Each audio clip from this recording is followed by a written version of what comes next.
ዓለምን እያስጨነቀ ያለው የተፈጥሮ ቁጣ በኢራን የታየው የደም ዝናብ ክስተት በርካቶችን አስደንግጧል።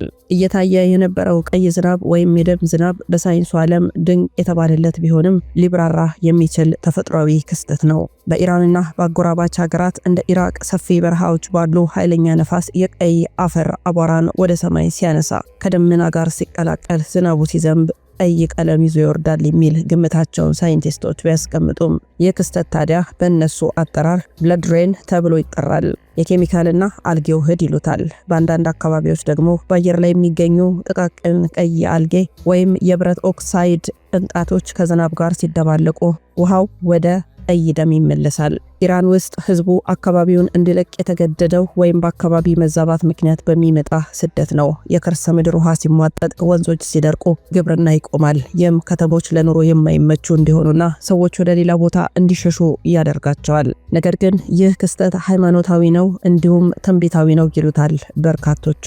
ለዚህም ነው ዓለም የተጨነቀው የሚመስለው። ይህ ክስተት በብዙ እምነቶች ዘንድ እንደ ትልቅ ምልክት ይታያል። በተለይ ደግሞ ከኤፍራጥስ ወንዝ መድረቅ ጋር ተዳምሮ ትርጉሙ በእጅጉ ከባድ ሆኗል። በቅዱስ መጽሐፍ በራእይ ምዕራፍ 16 ቁጥር 12 ላይ ስድስተኛው መልአክም ጽዋውን በታላቁ ወንዝ በኤፍራጥስ ላይ አፈሰሰ፣ ከፀሐይ መውጫም ለሚመጡ ነገስታት መንገድ እንዲሰናዳላቸው ውሃው ደረቀ ተብሎ ተጽፏል። ወንዙ በአሁኑ ሰዓት እየደረቀ መሆኑ ለብዙዎች የዘመን ፍጻሜ ምልክት ተደርጎ ይወሰዳል። በብዙ ባህሎችና ጥንታዊ እምነቶች የደም ዝናብ መዝነብ የመከራ፣ የጦርነት ወይ መጪው ዘመን ከባድ መሆኑን የሚያበስር መለኮታዊ ማስጠንቀቂያ ተደርጎ ይቆጠራል ሲሉ ሊቃውንቱ እየተናገሩ ነው። ሰዎች ካሉበት ምድር በረሃብና በውሃ ጥም ምክንያት መሰደዳቸው መጨረሻው ዘመን የሚከሰቱ የተፈጥሮ መዛባቶች ውጤት እንደሆነ መንፈሳዊ መጻሕፍት ይጠቅሳሉ። ምድራችን አሁን ያለችበት ሁኔታ በሳይንስና በሃይማኖት መካከል ያለውን መስመር እያጠበበችው ነው። ሳይንሱ የአየር ንብረት ለውጥ የሚለውን ክስተት፣ ሃይማኖቱ ደግሞ የዘመን ምልክት ከሚለው ጋር ይገጣጠማል። ኢራን የጥንታዊ ስልጣኔ ባለቤት ብትሆንም ዛሬ ግን የተፈጥሮ ሀብት አያያዝ ጉድለትና ዓለም አቀፋዊ ሙቀት መጨመር ፈተና ውስጥ ጥሏታል። የኤፍራጥስ መድረቅ ለም የነበረውን የሜሶጶጣሚያ ምድር ሞት ሲሆን የደም ዝናቡ ደግሞ ምድሪቱ የደረሰባትን ስቃይ የምታለቅሰው ቀይ እንባ ይመስላል። ክስተቱ የሰው ልጅ ከተፈጥሮ ጋር ያለውን ግንኙነት እንዲያስተካክል የቀረበ ጥሪ ነው ባይ ናቸው። ሳይንሱ መፍትሄ ይፈልጋል፣ ሃይማኖቱ ደግሞ ልብን ይመረምራል። ለመሆኑ በኢራን ምን ተከሰተ? ሰላም፣ ጤና፣ ፍቅር፣ በረከት ተመኘንላችሁ ወደ ቤተሰቦቻችን በያላችሁበት የዓለም ዳርቻ ሁሉ እንደምን ቆያችሁን። እንዳለመታደል ሆኖ ሰሞኑን የምንገናኝበት ዕለት ያለው መረጃ እጅግ በጣም አሳዛኝና አስፈሪ ክስተት ነው። ዘመኑ እንዳለቀ ምድርም እንዳረጀች የሚያሳይ ምልክት ነው ለማለት እንወዳለን ማለት ነው። ይሄ መረጃ ምን ይመስላል? ሳይንሱስ ምን ይላል? የሃይማኖቱ ሊቃውንትስ ምን አሉ? የሚለውን ይሄ በጣም በርካታ ሀገራትን ያስደነገጠው በፋርስ ምድር ላይ ታየው ቀይ ሰማይና ኤፍራጥስ ጩኸትን ነው የምንመለከተው ማለት ነው። ሁላችንም ከልባችን ይህን ነገር መመርመር ይገባናል። አብራችሁን ስለምትሆኑ ከወዲሁ እናመሰግናለን። ሮማን ጸጋዬ ነኝ ከአክሱም ቲዩብ። ሰናይ ቆይታ ይሆንላችሁ። ኢራን በአንድ ወቅት የገነት ወንዞች የሚፈሱባት የሳይረስ ታላቁና የዳውሮ ስርወ መንግስት መፍለቂያ የጥበብና የውበት ምድር ነበረች። ዛሬ ግን ይህች ምድር በታሪኳ አይተው የማታውቀው አስጨናቂ ፈተና ላይ ትገኛለች። ባለፉት ሳምንታት በኢራን የታየው የውሃ እጥረት ድርቅ ከሚለው በላይ ነው። የከርሰ ምድር ውሃ መሟጠጥ፣ የሐይቆች መድረቅ፣ እንደ ኤርሚያ ሐይቅ ያሉና ወንዞች መታፈን ሀገሪቱን ወደ ጭንቅ ጥግ ቀርቅሯታል። መንግስት የመኖር ዋስትና ያለምን አካባቢ ለቃችሁ ውጡ እስከ ማለት የደረሰው ማስጠንቀቂያ የአየር ንብረት ለውጥ እንዴት አንድን ስልጣኔ ካፈር ጋር እንደሚያደባልቅ ማሳያ ነው። በአንድ ወቅት በአትክልት ስፍራዎቿም የምትታወቀው ሀገር ዛሬ አፈሯ በውሃ ጥም ተሰነጣጥቆ ወዴት ልሂድ ስትል ትገኛለች። የደም ዝናቡ ደግሞ ተከትሎ መምጣቱ ተፈጥሮ ወይስ የመጨረሻው ዘመን ምልክት ብሎ በርካቶች እንዲመራመሩ አድርጓል። በቅርቡ የታየው ደም የመሰለ ዝናብ በዓለም ዙሪያ መደናገጥን ፈጥሯል። ይህ ክስተት በሳይንሳዊ ዓለም ሬድ ሬን ተብሎ ወይ ደግሞ ብለድ ሬን ተብሎ የሚታወቅ ሲሆን ምክንያቶቹ ብለው ያስቀመጡት ሳይንቲስቶቹ እንዲተነተናል። የአሸዋ አውሎ ነፋስ ይሉታል፣ ደስት ስቶርም። ከደረቁ በረሃዎች የተነሳው ቀይ አፈር ከደመና ጋር ሲቀላቀል የሚዘንበው ዝናብ ቀይ ቀለም ይኖረዋል። ሌላው የአልጌ መበራከት ነው ይላሉ ልሂቃኑ። በከባቢ አየር ውስጥ ያሉ ጥቃቅን ህዋሳት ቀለሙን ሊቀይሩት ይችላሉ። ነገር ግን ለተመልካቹ ይህ ሳይንሳዊ ትንታኔ ብቻ አይደለም ጆሮ ዳባ ልበስ ካልተባለ በስተቀር ይላሉ የሃይማኖቱ ሊቃውንት። ደግሞ በጦርነትና በረሃብ በጭንቀት ለታወከችው ዓለማችን ይህ ቀይ ዝናብ የቁጣ ወይም የመከራ ምልክት ተደርጎ ተወስዷል። የኢራን ጎረቤት የሆነውና ከታሪኳ ጋር የተቆራኘው የኤፍራጥስ ወንዝ መድረቅ የጉዳዩን አሳሳቢነት ወደ መንፈሳዊና ታሪካዊ ደረጃ ከፍ አድርጎታል። ታሪካዊ ፋይዳውም ኤፍራጥስ የሰው ልጅ ስልጣኔ መገኛ ነው። ትንቢታዊ አንድምታው ደግሞ በተለያዩ ሃይማኖታዊ መጻሕፍት ላይ የኤፍራጥስ መድረቅ ከዓለም ፍጻሜ ወይም ከታላላቅ ለውጦች ጋር ይያያዛል። ወንዙ ሲደርቅ የሚታዩት ጥንታዊ ፍርስራሾችና ዋሻዎች ዓለም ከዚህ ቀደም የነበረችበትን ብልጽግና አሁን ደግሞ ያለችበትን ውድመት በግልጽ ያሳያሉ። ዛሬ ዓለማችን በጂኦፖለቲካዊ ውጥረት፣ ጦርነት፣ በኢኮኖሚ ቀውስና በአየር ንብረት ለውጥ መዶሻና አንጥረኛ መካከል ትገኛለች። የኢራኑ የደም ዝናብና የውሃ እጥረት ለብቻው የሚታይ ክስተት አይደለም። ተፈጥሮ ዝም ስትል ቆይታ ስትናገር ንግግሯ አስፈሪና ልብ አንጠልጣይ የሆነ ነው። የክስተት የሰው ልጅ ከተፈጥሮ ጋር ያለውን ግንኙነት እንዲመረምር የቀረበ ጥሪ ነው። የፋርስ ውብ ታሪክ በድርቅና በቀይ ዝናብ እንዳይደመሰስ ዓለም አቀፋዊ ትብብርና የአካባቢ ጥበቃ አጣዳፊ በሆነ መልኩ ያስፈልጋል። የኤፍራጥስ ወንዝ ሲደርቅ ዝም ብሎ ውሃው ብቻ አይደለም የሚጠፋው፣ ለሺህ ዓመታት ተቀብረው የቆዩ የታሪክ ሚስጥሮች ጭምር ናቸው ወደ ላይ እየወጡ ያሉት። የሱሜራውያን የአማልክት ከተማ የኤፍራጥስና የጤግሮስ ወንዞች መገናኛ የሰው ልጅ ስልጣኔ መገኛም ነው። ወንዙ እየደረቀ ሲሄድ ከ5000 ዓመታት በላይ ዕድሜ ያላቸው ቤተመንግስታት፣ የሸክላ ጽሑፎችና መቃብሮች እየታዩ ነው። እነዚህ ስፍራዎች የሰው ልጅ ለመጀመሪያ ጊዜ ጽሕፈትን፣ ሕግንና ስነ ከዋክብትን የተማረባቸው ቦታዎች ናቸው። የከርሰ ምድር ዋሻዎችና የወርቅ ታሪኮች በሃይማኖታዊ ትንቢቶች ላይ ኤፍራጥስ ሲደርቅ የወርቅ ተራራ ይገለጣል የሚል ትረካለም። በሳይንሳዊ መልኩ ግን ወንዙ ሲደርቅ የታዩት ጥንታዊ የወርቅ ጌጣጌጥና የከርሰ ምድር እስር ቤቶች የሚመስሉ ዋሻዎች በወቅቱ የነበረው እጅግ የላቀ ስልጣኔና ምናልባትም ያልተፈቱ ሚስጥሮችን ይዘው እንደነበር ይጠቁማሉ። የፋርስ ወይም ደግሞ የኢራን ጥንታዊ የውሃ ጥበብ ጥንታዊ ፋርሳውያን ቆንታ የተባለ በዓለም ላይ አስገራሚ የሚባል የከርሰ ምድር ውሃ ማስተላለፊያ ቴክኖሎጂ ነበራቸው። ዛሬ ያ ቴክኖሎጂ በመጥፋቱና ምድሪቱ በመጎዳቷ የጥንት አባቶች በጥበብ የጠበቁትን በረከት ዛሬ ወደ መርገም ወይም ደግሞ ድርቅ የተቀየረ ይመስላል። በኢራን የታየው የደም ዝናብና የውሃ እጥረት ዓለም አቀፋዊ የፖሊ ክራይሲስ መደራረብ ያለባቸው ቀውሶች አካል ነው እየተባለ ነው። አንዱ የአየር ንብረት መዛባት ነው። ዓለማችን በአሁኑ ወቅት የሙቀት መጠኗ ከመቼውም ጊዜ በላይ እየጨመረ ይገኛል። ይህ ደግሞ በኢራን ብቻ ሳይሆን በዓለም ዙሪያ ያሉ ታላላቅ ወንዞች እንደ አሜሪካው ሚሲሲፒ፣ የቻይናው ያንት ጊዜ እንዲደርቁ እያደረገ ነው። የውሃ ጦርነትም ይፈራል። በኢራን በኢራቅና በቱርክ መካከል ያለው የውሃ ሽኩቻ አሁን ካለው የፖለቲካ ውጥረት ጋር ተዳምሮ ቀጠናውን ወደ ታላቅ ግጭት ሊከተው ይችላል።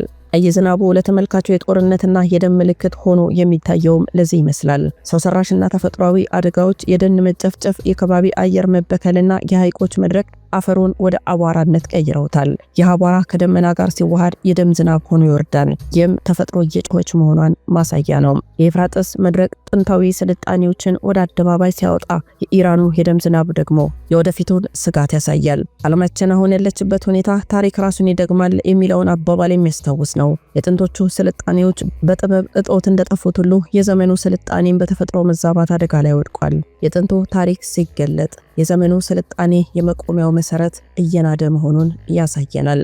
ለመሆኑ ሀያላኑን ጨምሮ አሁን ምድራችን በዚህ ልክ ለምን ተጨነቀች? በአሁኑ ዘመን የምናየው የሳይንስ እድገትና የሀብት መቆለል የሰው ልጅ ሁሉም በእጁ ሁሉም በደጁ ብሎ እንዲያስብ አድርጎታል። ነገር ግን ይህ ስልጣኔ ልክ እንደ ጥንቱ የባቢሎን ግንብ በዘፍጥረት እንዳየነው ታሪክ የዚያን ዘመን ሰዎች ስም አውጥተን ወደ ሰማይ እንድረስ ብለው ተነሱ። ዛሬም የሰው ልጅ ተፈጥሮን ተቆጣጠሬ አምላክን ተክቼ እኖራለሁ በሚል ብሪት የሰማዩን ሚዛን አዛብቷል። ለውጡን እንመልከተው። ክላይሜት ቼንጅ የሚከተለው ክስተት በመንፈሳዊ መነጽር ሲታይ ደግሞ የፍጥረት ምጥ ነው። ሐዋርያው ቅዱስ ጳውሎስ በሮሜ ምዕራፍ 8 ቁጥር 22 ላይ ፍጥረት ሁሉ እስካሁን ድረስ አብሮ በመቃተትና በምጥ መኖሩን እናውቃለን እንዳለው፣ ሰማዩ ሲቆጣ፣ ዝናቡ ደም ሲመስል፣ ምድሪቷ ስትንቀጠቀጥ፣ የሰው ልጅ በውሃ ጥም ሲጮህ፣ ይህ የአየር ንብረት መዛባት ብቻ አይደለም፣ የሰው ልጅ ለአምላክና ለተፈጥሮ ካለው መገዛት መውጣቱ ያስከተለው መዘዝ ነው። የኤፍራጥስ ወንዝ መድረቅ የፖለቲካ ውጤት ብቻ አይደለም። ይህ ወንዝ በኤደን ገነት የነበረ በሰው ልጅ ታሪክ ውስጥ ትልቅ ስፍራ ያለው ወንዝ ነው። አሁን ውሃው ሲሸሽና ጥንታዊ ከተሞች ሲገለጡ የቅዱስ ዮሐንስ ራእይ መጽሐፍ ምዕራፍ 16 ቁጥር 12 እንዲደርቅ የተነገረለት ትንቢት በዓይናችን ፊት ሲፈጸም እያየን ነው። ይህም ለዓለም ስልጣኔ ታላቅ የማስጠንቀቂያ ደወል ነው። የሰው ልጅ የፈለገውን ያህል ግድብ ቢገነባ ሰማይ ዝናቡን ከከለከለ ስልጣኔው አፈር እንደሚሆን ማሳያ ነው። የኖህ ዘመን መርከብና የዛሬው ዘመንን ስደት ማየት እንችላለን። በኖህ ዘመን ሰዎች በፈንጠዝያና በአምላክ የለሽነት ተጠምደው ሳለ ድንገተኛ ጥፋት መጣ። ዘፍጥረት ታሪኩ እንደሚነግረን ዛሬም በኢራንና በሌሎች ሀገራት ህዝቦችን ሽሹ የሚሉ መሪዎች የነሱ ድምጽ እየተሰማ ነው። ኖህ ወደ መርከቢቱ እንዲገቡ ሲጣራ እንደነበረው ዛሬም ተፈጥሮ በከባድ ድርቅና በጎርፍ ተመለሱ እያለች ትጣራለች። ታሪካዊ ምሳሌውን ብናነሳ እስራኤላውያን ከእግዚአብሔር ሲርቁ ምድሪቱ ዝናብ ትከለክል ነበርም። አንደኛ ነገሥት ምዕራፍ 17 እንደሚነግረን ኤልያስ ጸልዩ ሰማዩ እስኪዘጋ ድረስ ምድሪቱን በውሃ ጥም ተሰቃይታለች። የዛሬው የዓለም መከራ ምንጩ የልብ መድረቅ እንጂ የቴክኖሎጂ ማነስ አይደለም። የዓለም ስልጣኔ ፀሐይን ለመጨበጥ ቢሞክርም የራሱን ጥም ግን መቁረጥ አልቻለም። ምድሪቱ የደም ዝናብ የምታለቅሰው የሰው ልጅ ክፋትና የፍጥረት ስቃይን ለመግለጥ ነው። ሰማያት የእግዚአብሔርን ክብር ይናገራሉ፣ የሰማይም ጠፈር የእጁ ስራን ያወራል እንዳለ መዝሙር ምዕራፍ 19 ቁጥር 1። ይህ ቃል ዛሬ እየተቀየረ ነው። ሰማያት የእግዚአብሔርን ቁጣ፣ ጠፈሩም የሰው ልጅን በደል እያወሩ ነው። ዓለም ከዚህ መከራ የምታርፈው ወደ ፈጣሪዋ ተመልሳ ተፈጥሮን እንደ ስጦታ እንጂ እንደ ባሪያ ማሰቃየት ስታቆም ብቻ ነው። ይህ የሰው ልጅ የታሪክ ምዕራፍ እጅግ አስገራሚና ልብ ሰባሪ ነው። ምድር በምጥ እንደምትጮህ አንዲት ሴት እየተሳቀቀች፣ ሰማዩ እንደ ብረት እየጠነከረ፣ ወንዞች እንደ ትንፋሽ እየተቋረጡ ባለበት በዚህ ዘመን የሰው ልጅ ግን አሁንም በዓይነ ስጋው እያየ ልቡን እንደ ፈርዖን እያደነደነ ይገኛል። ዓለም አሁን ያለችበት ሁኔታ በኖህ ዘመን ከነበረው ድንዛዜ ጋር አንድ ነው። በዚያ ዘመን ሰማይ ጉም አዝሎ ደመናው ተከማችቶ ኖህም የመርከቧን ጣውላ እየመታ ተመለሱ እያለ ሲጮህ፣ ህዝቡ ግን እስከ ጥፋት ውሃው ቀን ድረስ ይበሉና ይጠጡ ይጋቡና ያገቡ ነበረ። በማቴዎስ ምዕራፍ 4 ቁጥር 38 እንደተነገረን እግዚአብሔር ለፈርዖን ግልጽ የሆኑ 10 መቅሰፍቶችን አሳይቶታል። ደም የሆኑ ወንዞች፣ የቀዘቀዘ ሰማይና የጨለመ ቀንንም አይተዋል። ፈርዖን ግን በእያንዳንዱ መቅሰፍት መሃል ልቡን እያደነደነ አለቅም ይል ነበረም። በዘጸአት ምዕራፍ 7 ከቁጥር 11 ጀምሮ ያለው ታሪክ እንደሚነግረን ዛሬም በኢራን ሰማይ ላይ የደም ዝናብ ሲዘንብ የኤፍራጥስ ወንዝ ደርቆ ጥንታዊ ሚስጥራትን ሲያጋልጥ ዓለም ግን ይህ ሁሉ እንዳጋጣሚ ወይ እንደ ተራ የሳይንስ ክስተት ብቻ የተመለከተችው ነው። የሰው ልጅ ስልጣኔ በቴክኖሎጂ መስታወት ውስጥ ተዘፍቆ በመንፈሳዊ ዓለም እየሆነ ያለውን ታላቅ ምልክት ማየት ተስኖታል። በራእይ መጽሐፍ ላይ አንድ የሚገርም ቃል አለ። ሰዎች ከታላቁ ትኩሳት የተነሳ ተቃጠሉ፣ ለነዚህ መቅሰፍቶች ላይ ስልጣን ያለው እግዚአብሔርን ስም ተሳደቡ፣ ክብርም እንዲሰጡት ንስሐ አልገቡም ይላል ራእይ ምዕራፍ 16 ቁጥር 9። ይህ ቃል ዛሬ በዓይናችን ፊት እየተፈጸመ ነው። ፀሐይ ስታቃጠል፣ ውሃ ሲጠፋ፣ ምድር ስትናወጥ የሰው ልጅ መፍትሄ የሚፈልገው በቤተ ሙከራና በፖለቲካ ስብስቦች ብቻ ነው። ልቡን ሰብሮ በደሉን አምኖ ወደ ፈጣሪው ከመመለስ ይልቅ የአየር ንብረት ግብር ላይ ይከራከራል። የሰው ልጅ ስልጣኔ እንደ ባቢሎን ግንብ ጫፉ ሰማይ ቢደርስም መሰረቱ ግን አሸዋ መሆኑን ሊረዳ አልፈለገም።